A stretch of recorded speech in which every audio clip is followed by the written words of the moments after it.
Dalam Tuhan Yesus Kristus, selamat pagi, Shalom.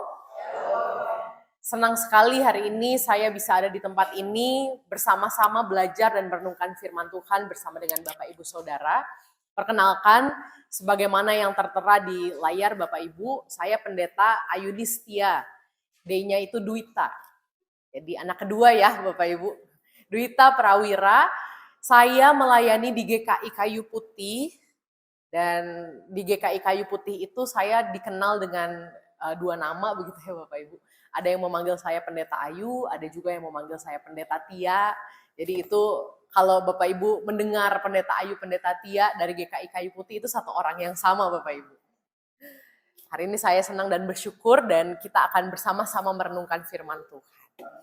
Saudara-saudara yang terkasih dalam Tuhan Yesus Kristus, kalau kita mendengar kata selamat gitu ya, atau keselamatan yang Tuhan berikan, apa yang pertama kali muncul di dalam benak atau pikiran Bapak Ibu Saudara? Mendengar kata selamat.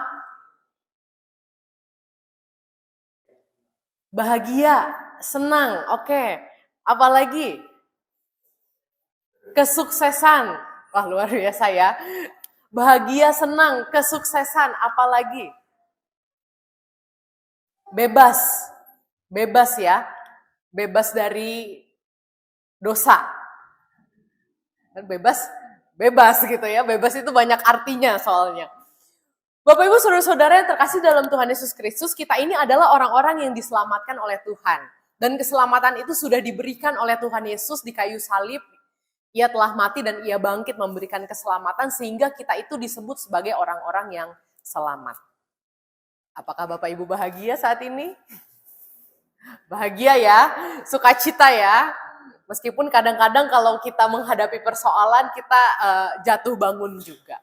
Saudara, kata selamat atau keselamatan yang Tuhan Yesus berikan itu sebetulnya memiliki arti yang cukup luas. Karena kita mengenal bahwa keselamatan yang Tuhan berikan itu ada kaitannya dengan kehidupan kekal. Kita bertanya gitu ya, sebagai orang Kristen nanti setelah kita mati kita kemana? Kita menyadari dan kita juga meyakini bahwa sebagai orang Kristen yang telah diselamatkan, ketika kita menghadapi satu kematian, kita memperoleh hidup yang kekal. Tetapi ini bukan cuma soal kehidupan setelah kematian Bapak Ibu, tetapi keselamatan yang Tuhan berikan kepada kita, ini juga bicara soal kehidupan kita saat ini. Seperti yang Bapak Ibu juga sebutkan, soal kebahagiaan, soal kesuksesan barangkali juga itu perlu dirumuskan gitu ya. Kesuksesan dalam hal apa? Dan yang terpenting adalah kita bicara soal kebebasan. Bahwa ketika kita diselamatkan oleh Tuhan, kita ini adalah orang-orang yang bebas. Apa artinya bebas? Bukankah di dalam kehidupan kita juga ada hal-hal yang tidak bisa kita lakukan? Kalau misalkan kita katakan bahwa kita ini hidup diselamatkan, kita ini hidup bebas, nampaknya kita juga perlu mendefinisikan apa itu bebas. Saudara yang terkasih dalam Tuhan Yesus Kristus, orang yang tidak bebas itu adalah orang yang mudah untuk dikendalikan oleh situasi atau keadaan. Seperti tidak punya pilihan gitu ya, misalkan kita dibuat marah sama seseorang. Kita sakit hati gitu ya. Orang yang tidak bebas itu tidak punya pilihan lain selain marah balik atau membalas atau merencanakan apa yang tidak baik terhadap orang tersebut. Ya, kalau misalkan pakai istilah perjanjian lama, mata ganti mata. Gak ada pilihan lain, dia bikin saya marah, saya bikin marah balik gitu ya. Kalau istilah duniawinya itu kalau misalkan saya disenggol gitu ya, wah langsung keluar gitu ya tanduknya. Atau misalkan ketika ada godaan datang, godaan untuk berbuat dosa gitu ya, godaan untuk tidak melakukan kebenaran, lalu kemudian kita menjadi orang-orang yang tidak punya pilihan. Kalau saya nggak ikutin ini, nanti saya jadi tidak sukses. Kalau saya tidak ikutin godaan ini, nanti saya jadi tidak memiliki kesenangan, kenikmatan. Sehingga orang-orang yang tidak bebas kemudian hidupnya mudah sekali diatur oleh segala sesuatu yang ada di dunia. Entah itu godaan, entah itu situasi yang tidak menyenangkan, lalu mengatakan saya tidak punya pilihan lain. Kalau misalkan saya tidak melakukan ini, maka saya tidak bisa mendapatkan apa yang saya inginkan. Saudara yang terkasih dalam Tuhan Yesus Kristus, itu adalah ciri-ciri kehidupan orang-orang yang tidak bebas.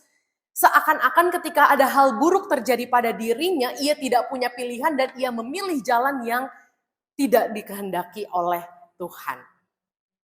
Makanya ketika Tuhan Yesus datang memberikan keselamatan buat kita, Tuhan Yesus itu memberikan pembebasan terhadap hukum-hukum yang sifatnya itu sangat transaksional. Mata ganti mata, gigi ganti gigi, seakan-akan orang itu tidak memiliki jalan pengampunan ketika ia disakiti oleh dunia ini. Maka kalau kita bicara soal keselamatan, soal hidup bebas, sebetulnya ini adalah soal kita yang memiliki kendali terhadap kehidupan kita sesuai dengan kehendak Tuhan.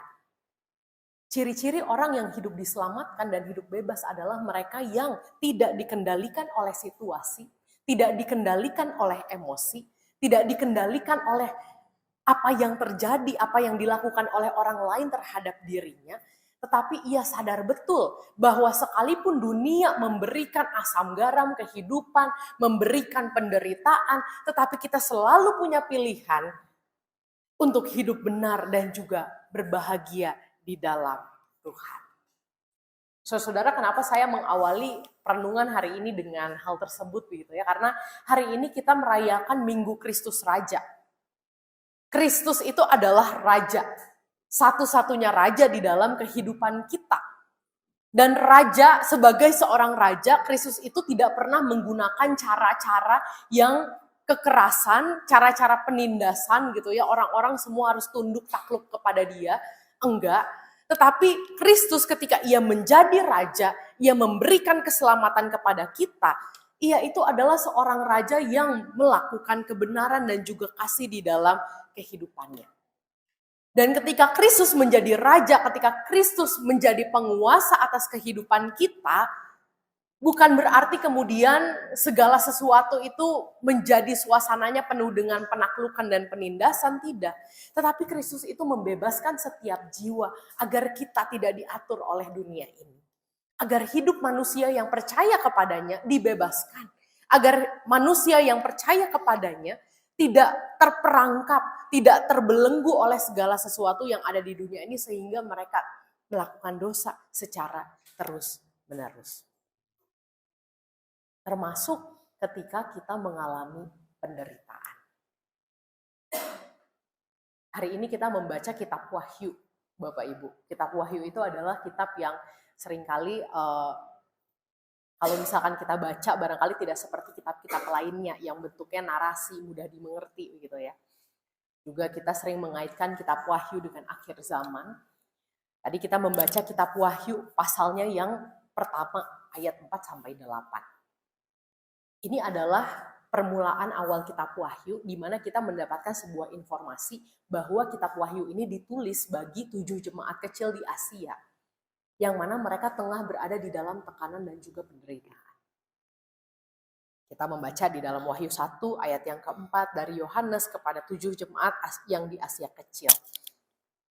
Dan pada saat itu penderitaannya juga tidak main-main begitu ya, karena ketika kekristenan mulai berkembang banyak yang tidak suka.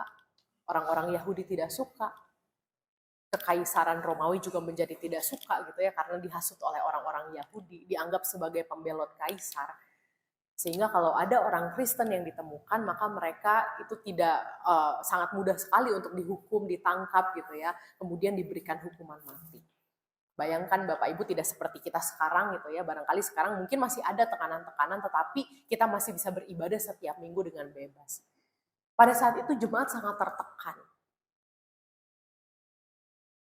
Dan kitab Wahyu itu ditulis untuk memberikan pengharapan kepada 7 jemaat kecil bahwa sekalipun mereka menjalani sebuah penderitaan, tetapi pengharapan di dalam Tuhan itu sungguh nyata. Makanya kalau di dalam kitab Wahyu kita menemukan ada perikop-perikop tentang langit yang baru, bumi yang baru, gitu ya, zaman akan berakhir. sebetulnya itu hendak menguatkan 7 jemaat ini yang saat itu mungkin juga berasanya udah akhir zaman gitu ya. Bahwa ketika mereka setia kepada Tuhan, mereka akan mendapatkan kebahagiaan dan juga keselamatan itu. Makanya di dalam Wahyu 1 ayat 4-8 kita juga melihat bahwa kekuatan itu datangnya dari Kristus Sang Raja yang telah mati dan juga ia bangkit, sekarang berada di tahtanya.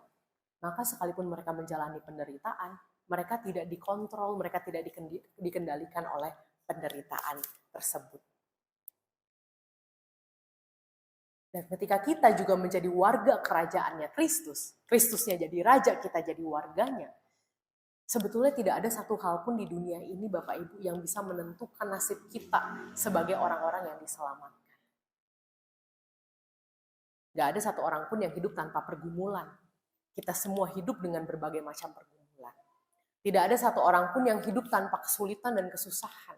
Tidak ada satu orang pun yang hidupnya semua baik-baik saja. Tetapi ketika Raja kita adalah Kristus, kita selalu memiliki jalan untuk bisa merasakan damai sejahtera itu di dalam hati kita. Ketika Raja kita adalah Kristus, penderitaan seberat apapun gitu ya, seperti yang dirasakan oleh jemaat di Asia Kecil menghadapi kaisar, penindasan, dan lain sebagainya, itu tidak membuat mereka kehilangan damai sejahtera dan juga kebahagiaan di dalam Tuhan. Makanya kadang-kadang kita bisa melihat gitu ya, orang yang hidupnya berkekurangan, tetapi ketika ia memiliki pengharapan, di tengah kesederhanaannya ia bisa merasakan sukacita dan bahagia.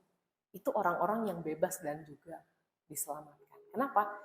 Karena kehidupannya itu, apa yang ia rasakan, apa yang ia pikirkan tidak ditentukan oleh keadaan.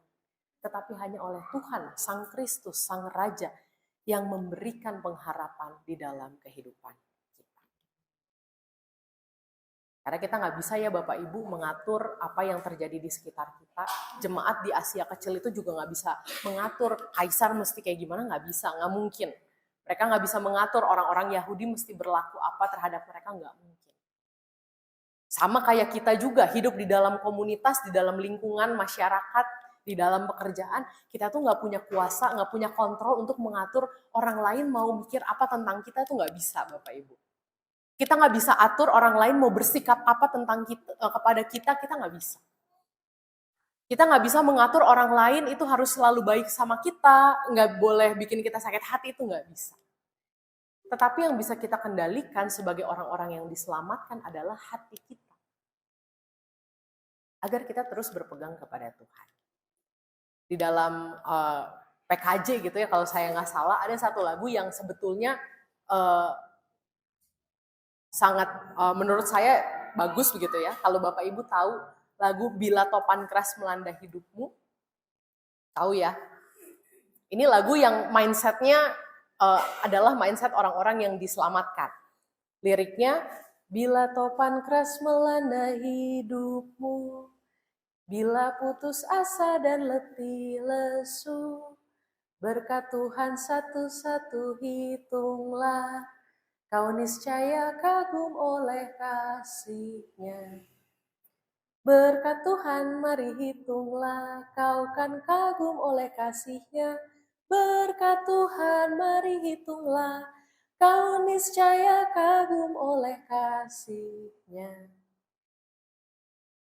Bila topan keras melanda kehidupanmu, jadi ini lagu sering dipakai buat persembahan ya Bapak Ibu. Berkat Tuhan satu-satu hitunglah. Tetapi kalau kita lihat lirik bagian awalnya, ini keadaannya adalah topan keras sedang berada di dalam kehidupan kita. Kadang mungkin yang sering kita mudah gitu ya rasanya untuk bersyukur, memberikan sesuatu kepada Tuhan saat kita lagi senang. Tetapi sebetulnya lagu ini tuh sedang menggambarkan situasi kehidupan yang penuh topan keras. Dan yang menarik adalah ketika topan keras itu melanda kehidupanmu datang, kita itu nggak mungkin membuat topan itu berhenti dengan sendirinya, nggak mungkin. Kita nggak bisa meminta angin untuk berhenti bertiup, nggak mungkin. Kita nggak mungkin mengatur gelombang itu seberapa besar, nggak mungkin. Tapi yang bisa kita kendalikan apa? Yang bisa kita kendalikan adalah hati kita. Apakah hati kita arahkan kepada Tuhan yang mengatur kehidupan kita? Makanya lagunya bila topan keras melanda hidupmu, bila putus asa dan letih lesu, berkat Tuhan satu-satu hitunglah, kau niscaya kagum oleh kasih-Nya. Ini adalah sebuah cara hidup, sikap hidup orang-orang yang diselamatkan dan menjadikan Tuhan, menjadikan Kristus sebagai Raja di dalam dirinya.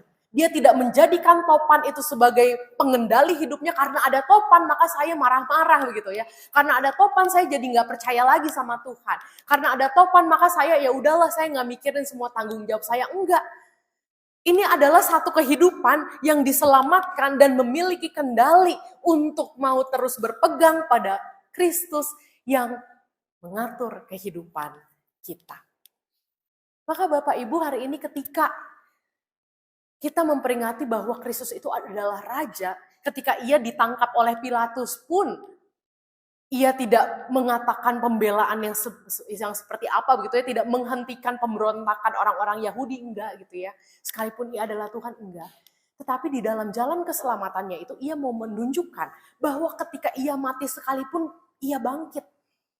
Apapun yang dilakukan oleh dunia kepadanya, ia dihina, ia dicerca, ia diperlakukan secara tidak adil, bahkan sampai mati, tetapi toh ia akan bangkit. Ia tidak perlu kemudian menyuarakan, berteriak-teriak begitu ya, menyerukan siapa dia sebenarnya, nggak perlu. Ia menjalani apa yang perlu ia jalani, toh ketika ia mati sekalipun ia bangkit. Dan itu adalah satu kekuatan yang tidak dimiliki oleh siapapun selain daripada Kristus dan juga para pengikutnya. Kita adalah jiwa-jiwa yang dibebaskan. Maka kita adalah jiwa-jiwa yang bisa memilih untuk terus berpegang kepada Kristus. Maka hari ini ketika Kristus sebagai Raja kita peringati, Bapak Ibu, ini adalah satu panggilan buat kita untuk menjadikan Kristus satu-satunya pegangan kehidupan kita. Bukan oleh situasi dunia kita diatur, bukan oleh keinginan dagingmu kita diatur gitu ya. Bukan dengan pikiran-pikiran kita melakukan kehidupan kita, tetapi hanya berpegang kepada Kristus Sang Raja. Ciri-ciri orang-orang yang mengikut Kristus, yang menjadikan Kristus sebagai Rajanya itu apa? Yesus mengatakan di dalam Yohanes 18 ayatnya yang ke-37. Aku bersaksi tentang kebenaran. Setiap orang yang berasal dari kebenaran mendengarkan suaraku. Sebagai warga kerajaan Kristus, tugas kita adalah mendengarkan suara Tuhan. Sebagai pengikut Kristus, tugas kita adalah mendengarkan suaranya, bukan yang lain. Mendengarkan suara Tuhan bukan mendengarkan dorongan-dorongan duniawi. Mendengarkan suara Tuhan bukan mendengarkan dorongan-dorongan emosi. Mendengarkan suara Tuhan bukan mendengarkan godaan-godaan yang berkicau di sekitar kita. Tuhan berkata, Yesus berkata, setiap orang yang berasal dari kebenaran mendengarkan suaraku. Saudara, suatu kali ada seorang penjaga taman gitu ya. Penjaga taman ini ceritanya fiktif, tetapi menjadi satu anekdot yang bisa kita renungkan bersama-sama. Seorang penjaga taman gereja, dia suatu kali memperhatikan gitu ya, dia sehari-hari bekerja sebagai penjaga taman. Dan ketika ia melihat salib Tuhan Yesus gitu ya, kelihatannya ini gerejanya gereja Katolik gitu ya, karena ada Tuhan Yesus di salibnya, di taman doa itu. Ia melihat, aduh jadi Tuhan Yesus tuh kasihan sekali ya. Setiap hari didatangi orang gitu ya, orang datang berkeluh kesah, kemudian minta sesuatu kepada Tuhan Yesus. Lalu karena perasaannya iba, ini hebat sekali ya bisa ibanya sama Tuhan Yesus. Dia berkata sama Tuhan Yesus, Tuhan, kalau boleh, saya mau bantuin Tuhan. Biarkan saya yang menggantikan Tuhan Yesus di atas sana, mendengarkan keluh kesah setiap orang yang datang. Tuhan Yesus boleh duduk-duduk gitu ya di depan gitu ya, biar Tuhan Yesus nggak capek berdiri terus. Lalu kemudian Tuhan Yesus berkata kepadanya, oh iya boleh. Kamu boleh menggantikan saya di atas sini, kita bertukar gitu, tapi ada satu syarat. Yesus berkata kepada penjaga taman tersebut, syaratnya adalah ketika kamu ada di atas sini, Jangan pernah mengeluarkan sepatah kata pun. Lalu si penjaga taman itu berpikir, sepertinya ini adalah tugas yang sangat mudah sekali. Saya akan memegang janji itu. Baik Tuhan, saya tidak akan menyebutkan satu patah kata pun ketika saya berada di atas sana. Oke, bener ya, janji ya. Iya, betul Tuhan, saya janji. Akhirnya mereka bertukar tempat gitu ya. Si penjaga taman itu naik ke atas gitu ya. Lalu Tuhan Yesus duduk menjadi seorang penjaga taman doa. Lalu seperti hari-hari biasanya gitu ya, datanglah satu orang, dua orang, tiga orang berganti-gantian berdoa menyampaikan keluh kesahnya. Lalu suatu ketika datanglah seorang saudagar yang sangat kaya. Dia datang ke sana, dia berdoa, dia membawa sekantung uang begitu ya. Namun setelah ia selesai berdoa, kantung uangnya ketinggalan di bawah salib Yesus itu. Lalu si penjaga taman yang sedang menjadi Tuhan Yesus di atas kayu salib, ketika melihat itu, dia mengingat janjinya kepada Tuhan. Jangan bicara apapun juga. Akhirnya dia diam gitu ya, dia masih bisa menahan, dia tidak bicara.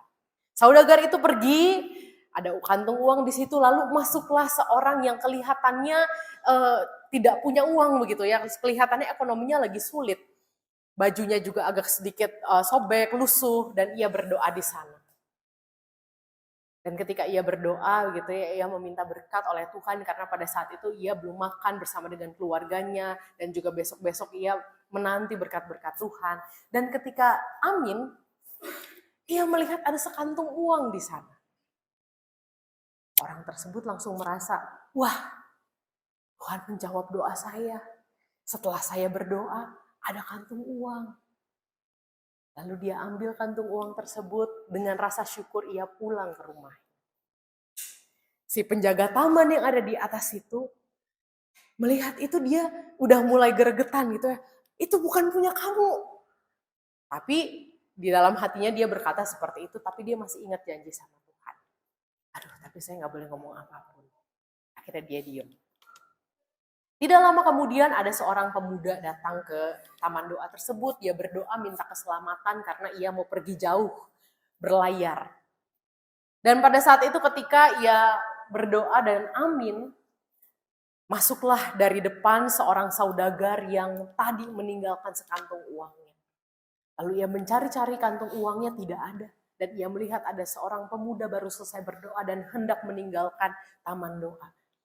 Lalu apa yang dilakukan? Yang dilakukan adalah si saudagar itu ngelabrak gitu ya, mendatangi si pemuda itu, lalu ia menuduh pemuda itu mengambil uangnya. Ia katakan, kembalikan uang saya karena tadi ada uang di atas bangku ini. Lalu si pemuda yang tidak tahu apa-apa itu, oh saya tidak tahu apa-apa, saya baru datang dan sekarang saya akan pergi, saya akan berlayar dan saya sedang mengejar jadwal kapal saya. Si penjaga taman doa yang ada di atas sana gitu ya. Wah, dia udah gak tahan lagi Bapak Ibu. Jadi akhirnya tiba-tiba dari atas muncul suara gitu ya, stop. Jadi saudagar sama pemudanya kita kaget gitu ya. Dari atas tiba-tiba Tuhan Yesusnya bisa ngomong. Lalu si penjaga taman doa itu mengatakan, stop. Pemuda ini tidak mengambil uang kamu. Yang mengambil uang kamu adalah seorang yang bajunya lusuh yang baru saja keluar dari tempat ini.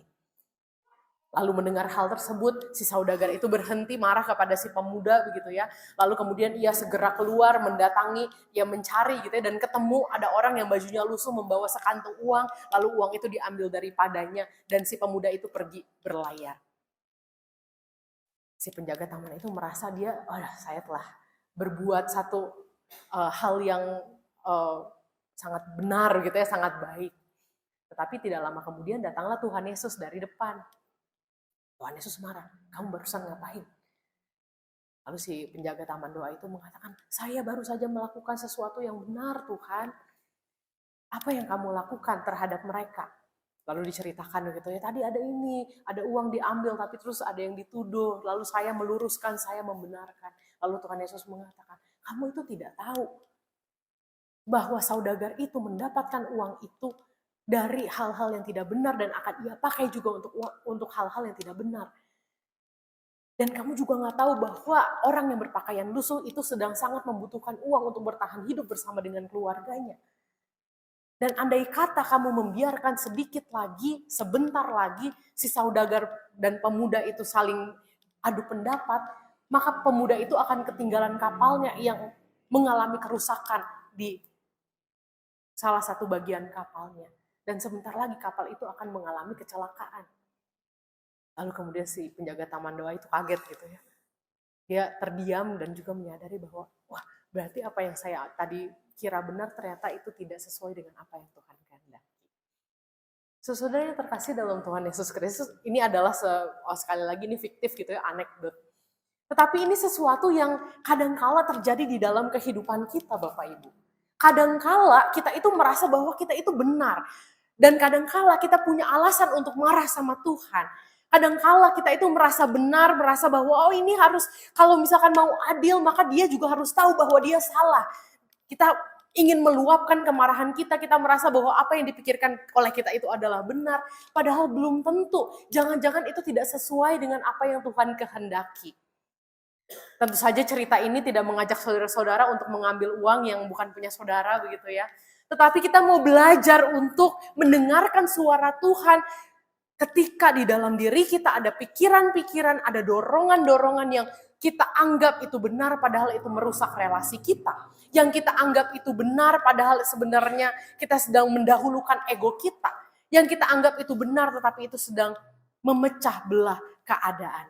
Saudara yang dikasihi oleh Tuhan Yesus Kristus, Yesus berkata, orang-orang yang berasal dari kebenaran mendengarkan suaraku. Maka pada hari ini ketika saudara-saudara sedang berada di dalam luapan-luapan emosi yang mendorong saudara untuk melakukan tindakan-tindakan yang merusak relasi, yang berpotensi untuk menjatuhkan saudara atau orang-orang terdekat saudara ke dalam dosa, ingat bahwa kita ini adalah orang-orang yang diselamatkan. Kita dikendalikan bukan oleh keadaan, tetapi kita hidup diatur oleh Sang Raja yang memiliki kehidupan kita. Kita tidak diatur oleh penderitaan, kita tidak diatur oleh derita, tetapi kita hidup di dalam pimpinan Sang Raja. Dan percayalah Bapak Ibu, ketika kita mengikut Tuhan, meskipun jalannya susah, penuh derita gitu ya, nggak gampang jadi pengikut Tuhan, tetapi yang kita dapatkan adalah damai sejahtera. Saya hendak menutup perenungan kita pada hari ini dengan satu pertanyaan Bapak Ibu. Mengawali dengan pertanyaan, mengakhiri dengan pertanyaan. Menurut Bapak Ibu, lebih susah mana ikut Tuhan atau tidak ikut Tuhan? Nggak ikut Tuhan ya Pak? Kenapa Pak? Nggak merasa bersalah. Itu jadi lebih enak ya Pak? Lebih enak nggak ikut Tuhan. Oke, lebih enak nggak ikut Tuhan, lebih susah ikut Tuhan. Setuju Bapak Ibu? Setuju ya? Saya pernah menonton satu video gitu ya. Seorang yang menanyakan hal yang sama kepada teman-temannya. Menurut kalian, lebih susah mana, lebih capek mana, ikut Tuhan atau nggak ikut Tuhan? Dan saya menjawab sama seperti Bapak Ibu sekalian gitu ya. Ketika nonton video itu ada di Instagram Bapak Ibu. Lalu saya berpikir ya lebih capek ikut Tuhan lah. Kalau ikut Tuhan mesti pikul salib, mesti menyangkal diri. Belum lagi nanti menghadapi orang-orang yang mengatakan hal-hal macam-macam tentang kita. Lalu kemudian si yang nanya ini menjawab, lebih capek nggak ikut Tuhan? Loh, saya penasaran juga gitu, jadi saya tonton tuh sampai habis. Teman-temannya juga penasaran, loh kenapa? Lalu dia menjawab seperti ini Bapak Ibu, kalau misalkan kita nggak ikut Tuhan, kalau misalkan kita ikut Tuhan, kita itu andai kata kita berjalan ke arah kanan gitu ya, karena tujuannya ada di kanan sejauh andai kata 3 km. 3 km kita berjalan, jalanannya itu susah memang. Ada tanjakan gitu ya, turunan, ada yang gelap, ada batu-batu, ada yang besar, kecil, ada yang tajam, dan kita juga perlu pikul salib sejauh 3 km. Lalu kita sampai gitu ya ke tempat tujuan. Tapi kalau misalkan kita nggak ikut Tuhan, itu seperti kita berjalan ke arah sebaliknya. Kita berjalan ke arah kiri gitu ya. Jalanannya mulus, bagus, lurus, nggak ada batu-batuan gitu ya. Tetapi ketika kita berjalan di jalan itu, 3 kilometer kita tidak menemukan apa-apa. Sehingga apa yang terjadi? Kita akan terus berjalan mencari sesuatu yang membuat hati kita merasa damai dan juga bahagia. Lalu orang itu akan berjalan lagi 3 kilometer, 6 kilometer, dan tidak menemukan apapun juga. Sehingga dia menyadari bahwa jalan itu tidak memberikan kedamaian dan kebahagiaan yang sejati kepadanya. Beberapa orang akan berbalik arah. Jadi udah jalan 6 kilo, lalu balik lagi, 6 kilo lagi, 12 kilo, dan pada akhirnya ia akan menempuh jalan yang sama ketika ia mencari kebahagiaan dan damai yang sejati. Jadi dari total perjalanannya itu udah 12 ditambah 3, 15 kilo. Dan pada akhirnya ia pun akan menempuh jalan yang sama. Dan ketika saya mendengar penjelasan itu Bapak Ibu, iya juga ya, betul juga. Seringkali yang kita pikir, aduh mengikut Kristus, ini adalah jalan yang begitu sulit. Tapi percayalah Bapak Ibu, tidak mengikut Kristus itu lebih capek. Kenapa? Karena kita ada di jalan yang tidak membawa kebahagiaan dan kepuasan di dalam hati kita. Itulah kenapa kalau kita melihat ada koruptor, pejabat gitu ya, yang uangnya kayaknya udah banyak, tapi kok korupsi melulu gitu ya. Karena nggak pernah cukup buat mereka. Mereka akan terus mengambil dan juga mengambil. Dan tidak ada ujungnya. Mereka tetap tidak mendapatkan sesuatu yang memenuhi hati mereka. Dan beberapa orang yang pada akhirnya sadar dan bertobat, pada akhirnya akan berbalik dan menempuh jalan yang sama. Dan itulah kenapa orang yang hidupnya sederhana, yang hidupnya benar, sekalipun ada banyak cobaan, ada banyak derita, tetapi di dalam hatinya ada damai sejahtera dan sukacita. Karena ketika ia menjalani jalan Tuhan itu, ketika ia sedang memikul salib, ia memikul salib bersama-sama dengan Tuhan. Nggak sendirian. Dan ketika ia berjalan, ia sampai di tujuannya, ada kedamaian, ada sukacita yang Tuhan juga sudah sediakan buat dia.